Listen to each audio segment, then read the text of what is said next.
Acidity, gas, ಮಲಬದ್ಧತೆ ಸಮಸ್ಯೆ, ಬಿಳಿ ಕೂದಲಿನ ಸಮಸ್ಯೆ ಇದ್ದರೆ ಈ ರೀತಿ ಮಾಡಿ.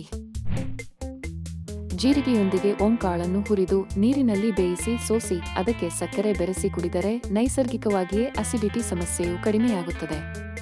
ಓಂ ಕಾಳು ರಕ್ತವನ್ನು ಶುದ್ಧೀಕರಣಗೊಳಿಸಿ ದೇಹದಲ್ಲಿ ರಕ್ತ ಸಂಚಲನವನ್ನು ಹೆಚ್ಚಿಸುತ್ತದೆ. ಓಂ ಕಾಳು ಹೊಟ್ಟೆ, ಕರುಳು ಮತ್ತು ಹುಣ್ಣಿನಂತಹ ಸಮಸ್ಯೆಗಳನ್ನು ಗುಣಪಡಿಸುತ್ತದೆ.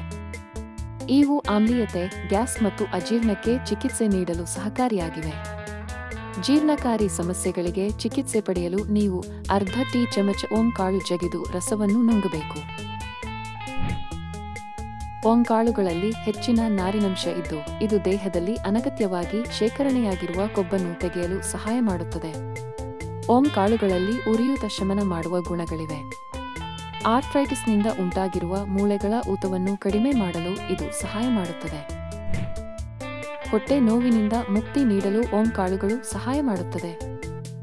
ಜೀರ್ಣವಾಗದ ಆಹಾರವು ಮಲವಿಸರ್ಜನೆಯ ಮೂಲಕ ದೇಹದಿಂದ ಹೊರಹೋಗದಿದ್ದಾಗ ಹೊಟ್ಟೆಯ ಸಮಸ್ಯೆಗಳು ಬರಬಹುದು. ಓಂ ಕಾಳುಗಳನ್ನು ಜಗಿದು ತಿನ್ನುವುದರಿಂದ ಈ ಸಮಸ್ಯೆಯಿಂದ ಮುಕ್ತಿ ದೊರೆಯುತ್ತದೆ. ಬಿಳಿ ಕೂದಲಿನ ಸಮಸ್ಯೆ ಎದುರಿಸುತ್ತಿದ್ದರೆ ಪ್ರತಿದಿನ 2 ಚಮಚದಷ್ಟು ಓಂ ಕಾಳುಗಳನ್ನು ನೀರಿನಲ್ಲಿ ರಾತ್ರಿಯಿಡೀ ನೆನೆಸಿ ಬೆಳಗ್ಗೆ ಸೋಸಿ ಖಾಲಿ ಹೊಟ್ಟೆಯಲ್ಲಿ ಸೇವಿಸಬೇಕು. ಇದರಿಂದ ಕೆಲವೇ ದಿನಗಳಲ್ಲಿ ನಿಮ್ಮ ಬಿಳಿ ಕೂದಲಿನ ಸಮಸ್ಯೆಯಿಂದ ಮುಕ್ತಿ ದೊರೆಯುತ್ತದೆ. ಇದೇ ರೀತಿ ಉಪಯುಕ್ತ ಮಾಹಿತಿಗಳಿಗಾಗಿ ನಮ್ಮ ಪೇಜ್ ಅನ್ನು ಫಾಲೋ ಮಾಡಿ.